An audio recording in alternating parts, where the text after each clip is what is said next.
Halo semuanya, jadi kali ini saya akan membahas tentang bakteri biologi kelas 10.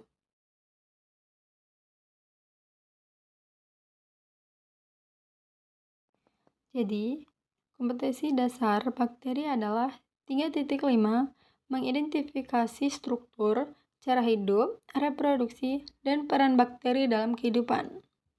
4.5 menyajikan data tentang ciri-ciri dan peran bakteri dalam kehidupan. Tujuannya adalah yang pertama, siswa dapat menjelaskan pengertian bakteri. Yang kedua, siswa dapat menjelaskan ciri-ciri bakteri. 3. Siswa dapat menjelaskan struktur tubuh bakteri beserta fungsinya. 4. Siswa dapat menjelaskan bentuk-bentuk bakteri. Dan yang kelima adalah siswa dapat menjelaskan cara hidup bakteri dari berbagai cara.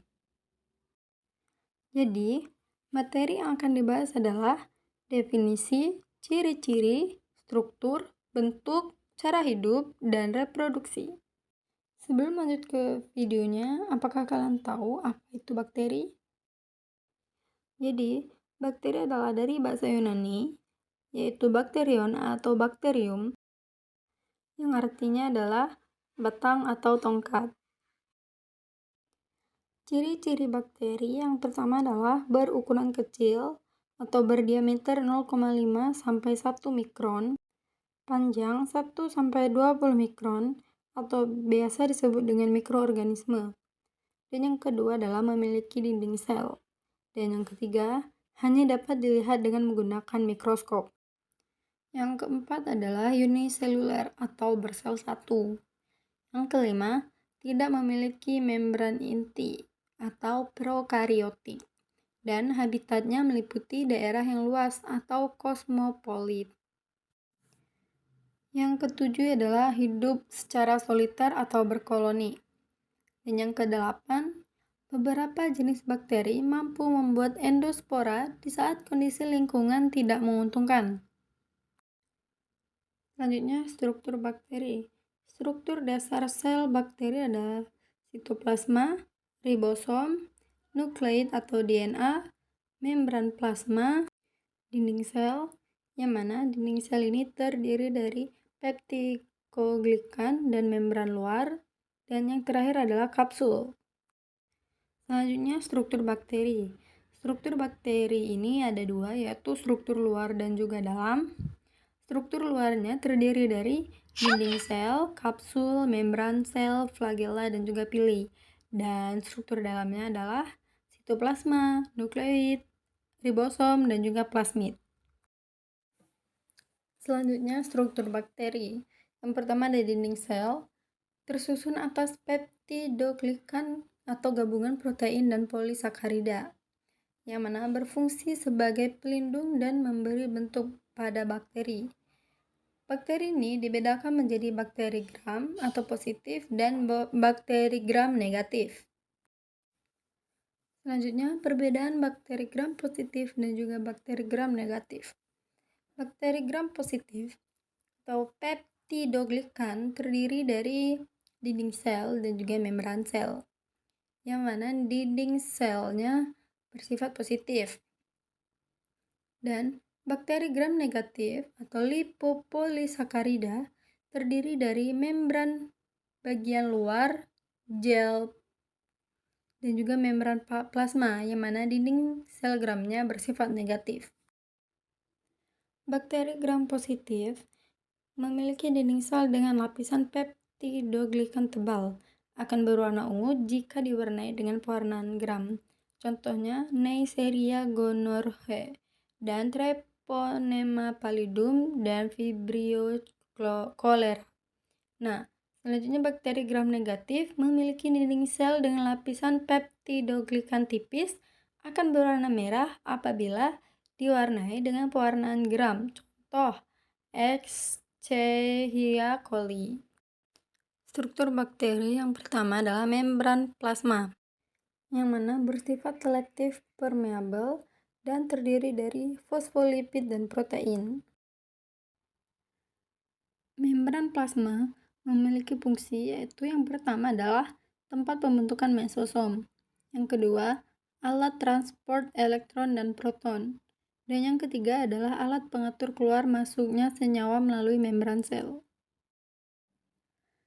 Selanjutnya, sitoplasma.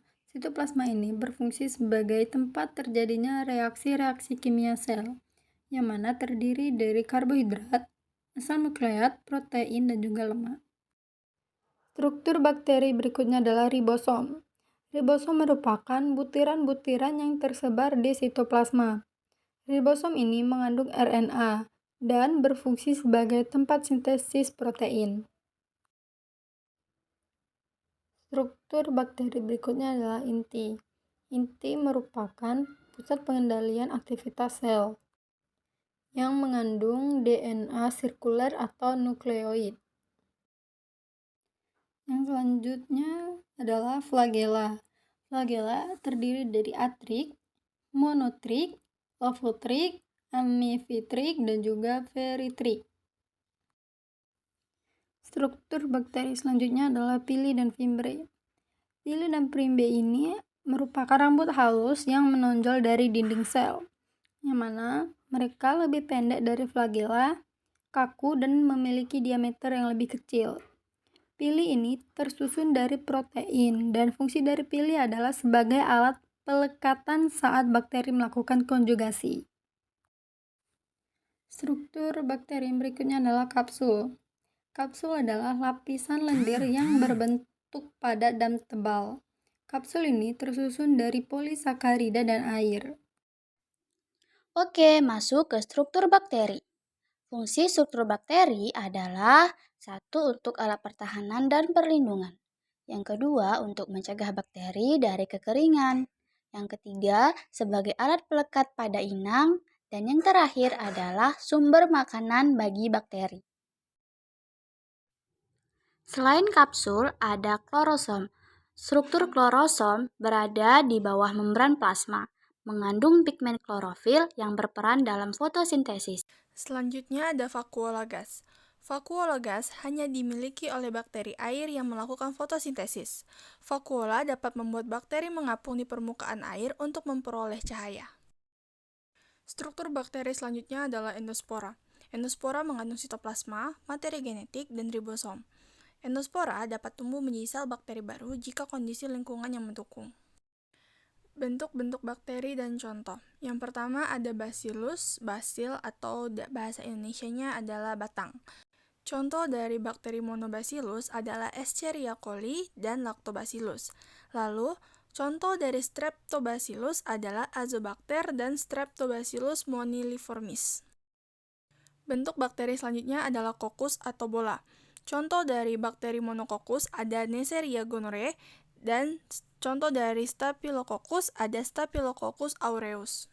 Bentuk bakteri terakhir adalah spirillum atau spiral. Contoh dari bakteri spirillum adalah Spirillum minor dan contoh dari bakteri Spirochaeta adalah Treponema pallidum. Cara hidup bakteri ada dua, yaitu bakteri autotrof dan bakteri heterotrof. Yang pertama yaitu bakteri autotrof, yaitu bakteri yang dapat membuat makanannya sendiri. Bakteri autotrof terdiri atas fotoautotrof yang memperoleh energi dari cahaya matahari dan kemoautotrof yang memperoleh energi dari energi kimia. Bakteri autotrof mempunyai saprofit yang menguraikan zat organik dan parasit dari organisme yang ditumpangi. Ada dua reproduksi bakteri, yaitu seksual dan aseksual. Reproduksi bakteri yang pertama yaitu seksual berupa pertukaran atau perpindahan materi genetik DNA, disebut juga dengan rekombinasi genetik. Rekombinasi genetik menghasilkan dua sel bakteri dengan materi genetik kombinasi keduanya. Reproduksi bakteri seksual metode rekombinasi genetik ada tiga: transformasi, transduksi, dan konjugasi. Reproduksi bakteri seksual, transformasi, proses perpindahan materi genetik DNA ke dalam sel. Reproduksi bakteri seksual yang kedua, transduksi, proses perpindahan materi genetik DNA dari satu bakteri ke bakteri lain melalui perantara bakteriofag. Reproduksi bakteri seksual yang ketiga yaitu konjugasi, proses perpindahan materi genetik DNA secara kontak langsung antara sel bakteri yang berdekatan. Selanjutnya, reproduksi bakteri aseksual. Reproduksi aseksual dilakukan dengan proses pembelahan biner atau pembelahan amitosis. Pembelahan biner dapat menghasilkan salinan genetik dari sel induk secara tepat dan banyak, jika kondisi lingkungan menguntungkan. Reproduksi bakteri aseksual dapat dilihat pada gambar. Terdapat dinding sel, membran sel, dan pemanjangan nukleot. Nukleot terbagi menjadi dua, dinding sel dan membran sel, mulai membentuk sekat atau septum. Selanjutnya, sekat pemisah terbentuk dan terbentuklah dua anak sel. Berikut ini adalah dalil yang terkait dengan pembelajaran kita. Terima kasih kepada adik-adik telah menonton video pembelajaran ini. Sampai ketemu di video selanjutnya ya. Bye-bye.